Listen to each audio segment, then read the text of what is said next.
Assalamualaikum warahmatullahi wabarakatuh. Ketemu lagi dengan saya Kandang Wangkok Tomboy. Salam satu hobi satu buat kita semua. Jadi udah lama nggak buat cerita. Hari ini kita akan buat cerita lagi masalah pacekan. Di sini maksudnya pacekan, jangan sampai menyesal karena kehilangan pacekan. Jadi memang pacekan ini sulit gampang mencarinya. Mengapa? Karena banyak pacekan yang menang-menangan, banyak pacekan yang udah berumur, banyak pacekan atau bapakan yang ukurannya jumbo. Tapi di saat kita berbicara masalah jodoh dan anaknya super, itu nggak munafik,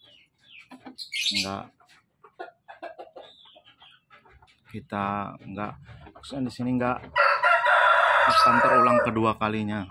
Di saat pacekan dan babonan itu jodoh dan anaknya bagus.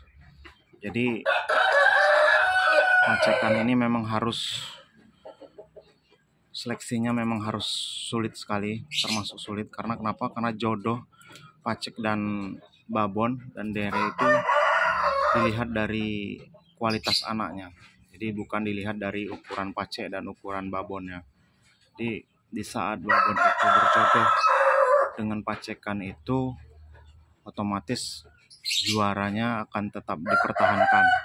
Tapi banyak juga pacekan yang tidak berjodoh dengan babon atau derenya, sehingga darah juaranya nggak ada. Jadi memang harus hati-hati kita dengan perawatan pacek. Jadi di saat anaknya kelihatan bagus-bagus, pacek masih tetap segar atau sehat. Nah, jadi pacek ini jangan sampai kita sia-siakan, karena pacek ini mendominasi di saat kita memerlukannya. Jadi memang seleksi pacek ini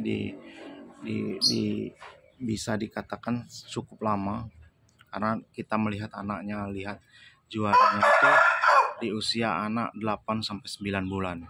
Jadi kalau bisa pacek jangan disia-siakan nih. Pacek saya masih saya mandi, saya kasih vitamin, dan pola makannya masih tetap teratur. Karena jangan sampai nanti anaknya bagus-bagus dan juara, paceknya sudah nggak ada. Terus saran saya lagi, pacek ini kalau bisa jangan dites atau diadu lagi. Karena kenapa? Semakin sering pacekan ini diadu atau dites, maka usianya akan semakin rentang untuk terkena penyakit, baik fisik maupun anaknya akan berpengaruh. Nah, jadi kalau bisa pacek ini ya benar-benar dipacekkan, jangan sampai dites lagi.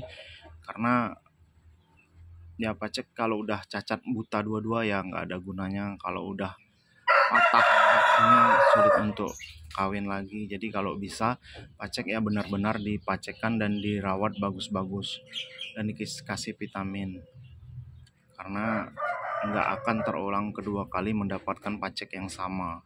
Jadi penyesalan itu memang selalu datang akhirnya. Setelah melihat anaknya juara-juara, baru kita sadar kalau pacek itu bagus. Jadi banyak sekali rekan-rekan atau teman-teman saya yang merasa kecewa setelah paceknya tidak ada, setelah melihat keturunannya juara dan bagus-bagus.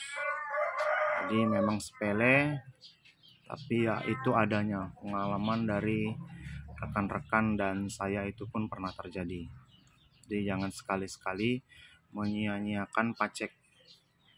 Jadi pacek ini memang sepele, tapi ya sangat mendukung karir anak-anak berikutnya. Jadi memang itu dulu cerita kita di pagi hari ini. Semoga bermanfaat buat rekan-rekan hobi yang hobinya ternak. Karena ternak itu susah gampang. Jadi ternak itu enggak makan minum tidur ayam, tapi terah juaranya harus dijaga juga. Jadi itu dulu cerita kita di pagi hari ini. Semoga bermanfaat buat rekan-rekan semua. Salam satu hobi. Assalamualaikum warahmatullahi wabarakatuh. Salam kandang bapak tomboy. Jala Pakpoy, Jala Pamangon, Jala Mangon Bangkok, Bangkok klasik, usia kurang lebih di atas 2 tahun.